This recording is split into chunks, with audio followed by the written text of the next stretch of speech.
What would you do if somebody was silly enough to give you a 448 kilowatt Lamborghini Huracan for the day?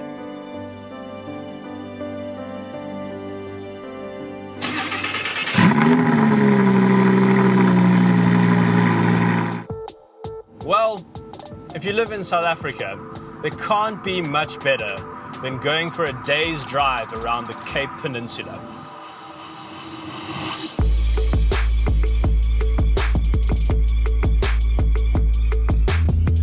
A new Lamborghini comes out about as often as a new Pope, and so it's very exciting when the raging Bull brand launches a new model. But the car that the Huracan replaces, the Gallardo, lasted 10 years in a world where Golf GTIs are replaced every 4 years. And so Lamborghini knew that when they replaced it, it had to be very good. And very interestingly, they decided that if it ain't broke, don't fix it. And so while all of their competitors are downsizing and turbocharging, Lamborghini have said a very polite to all of that.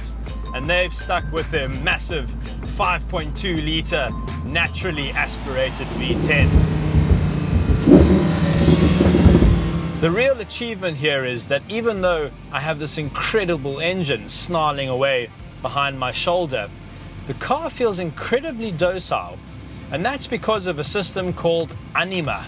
Now, Anima is the Italian word for soul, obviously, but it stands for adaptive something. You change the settings over here, bottom of the steering wheel. Strada, Sport, and Corsa are your three options. And in Strada mode, it feels like something that Batman would very comfortably go down to the shops in. But then when you put it into Sport or Corsa, it changes the engine, the throttle response, the gearbox, the electronic stability control, and most importantly, makes it louder.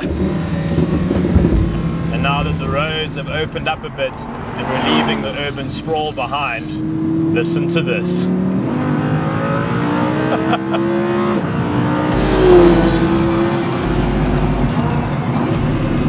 Yes, that's correct.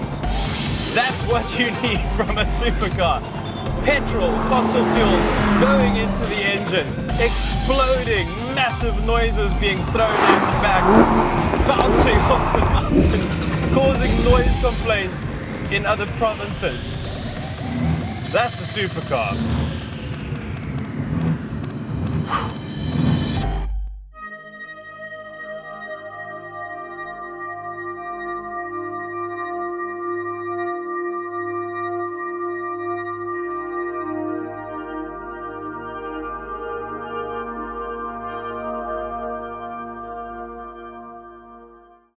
Now, usually car press releases are as interesting as microwave instruction manuals, but Lamborghini press releases are fantastic. So I have a copy of it here, and let's see what they say about the design. The objective was to define a car with a single line stretching from the front to the rear. Yep. The nose drops down to a point like a shark's. Yep.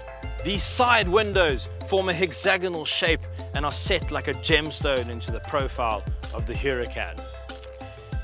Yeah, whatever they say about it though, it's low, it's wide, and it's menacing just the way a Lamborghini should be. The whole car sits on these beautiful 20-inch alloy wheels which hide 15-inch standard carbon ceramic brakes so that you can stop, which is quite important. At the back though, probably the most exciting design element of the car, the rear diffuser. Now what it does is it means this car doesn't need one of those horrible spoilers which makes it look dated as soon as it hits the showroom floor, and it messes with the airflow and sucks the car to the ground, but it encapsulates the biggest exhaust pipes I have ever seen on the back of a car. It's really nice.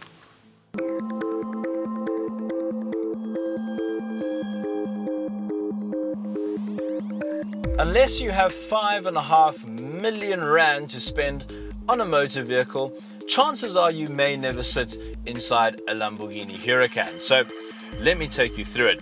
They've taken the hexagonal design theme and applied it everywhere, and it just looks and feels like no other car that I've ever sat in. And I know it's a bit of a cliche, but they've got that jet fighter thing going in here. Look at these toggles. Even opening your window is exciting. That's the most exciting window switch I've ever seen.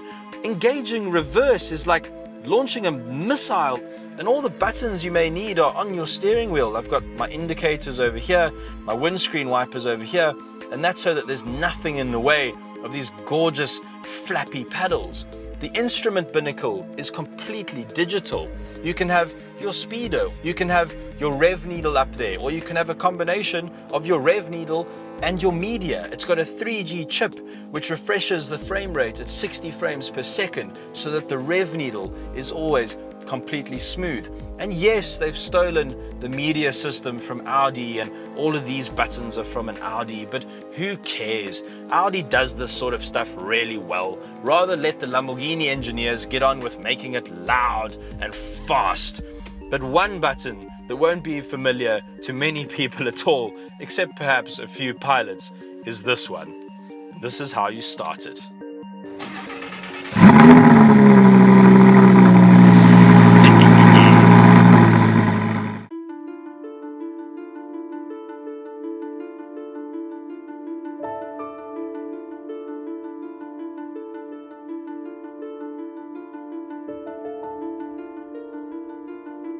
This car could be Lamborghini's finest hour.